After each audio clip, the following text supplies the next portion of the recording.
शर्त बस थी कि दोनों जब कुछ बन जाएंगे तभी घर वालों से शादी की बात की जाएगी। उन दिनों यूनिवर्सिटी के लड़के लड़कियां भी बहुत निसंकोच होकर एक दूसरे से नहीं मिल पाते थे। कम से कम अपने बारे में तो मैं ऐसा ही कह सकता हूँ। मेरी मित्र मंडली के लड़के भी साथ की लड़कियों से बात करने में घबराते थे।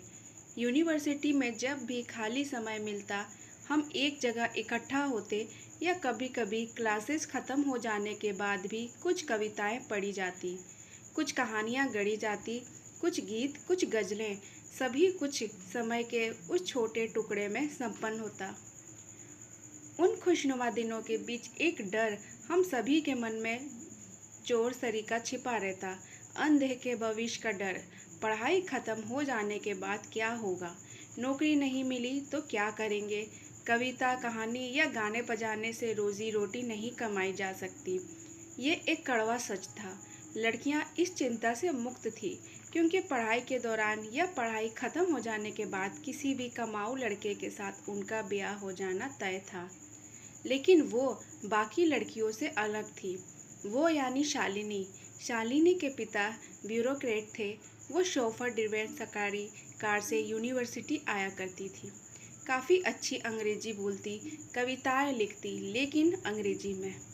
गिटार विटार भी बजा लेती थी और हाँ, पेंटिंग भी किया करती थी, क्योंकि अक्सर क्लास में आकर वो अपना कैनवास दीवार से टिका कर रख देती, जिसमें कोई अधूरी पेंटिंग बनी होती। उसकी उंगलियों के पोरों पर रंग लगे होते थे।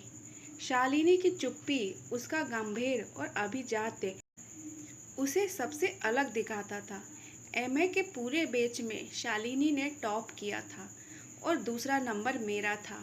शालिनी ने मुझे बधाई दी और यहीं से हमारी दोस्ती की शुरुआत हुई। वो धीरे धीरे मुझसे खुलने लगी थी। अक्सर नोट्स बनाते समय वो मेरे पास आकर बैठ जाती। हमारी दोस्ती मेरी मित्र मंडली के बीच ईर्ष्या का विषय थी। शालिनी एक करियर ओरिएंटेड लड़की थी।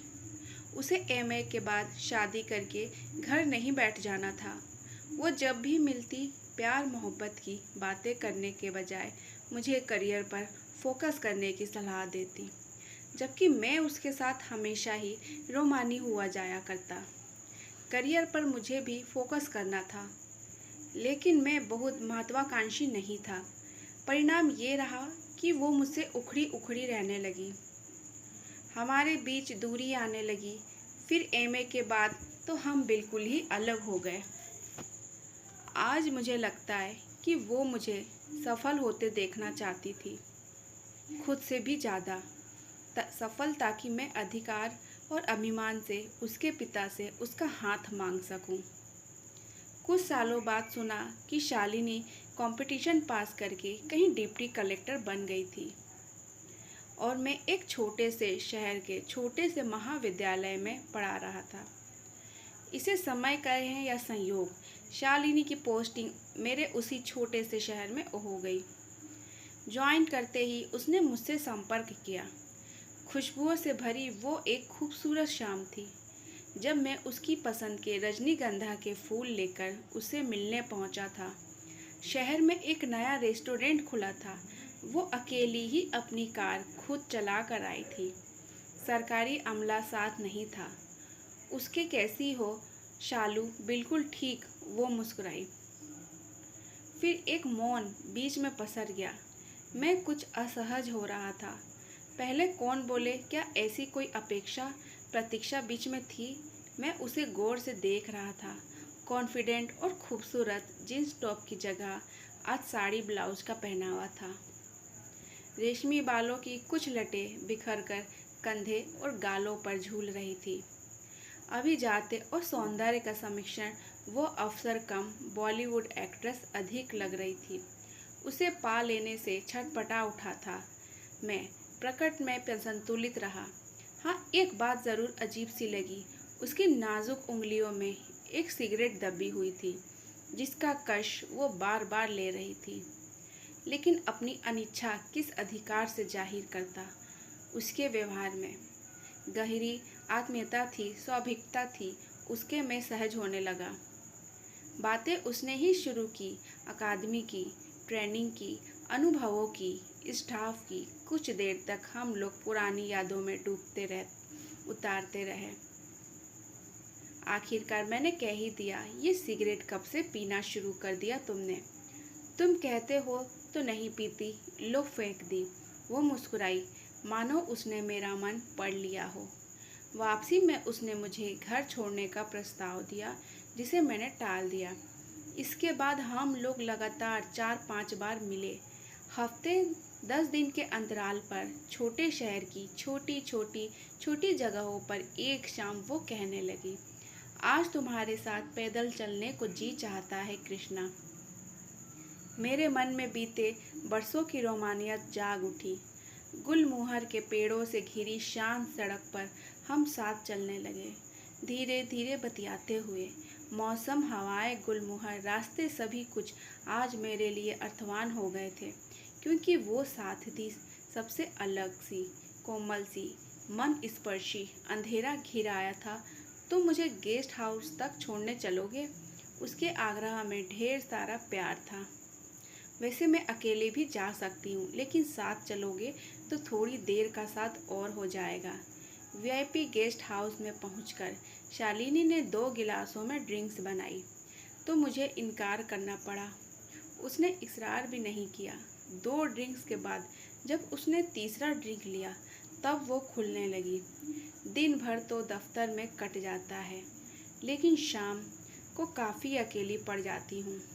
एक बात कहूँ, मैंने उसे आंखें गड़ा कर देखा और देखता ही रह गया। कितनी मासूम, कितनी सुंदर दिख रही थी वो। कलेक्टर तो जैसी तो बिल्कुल भी नहीं।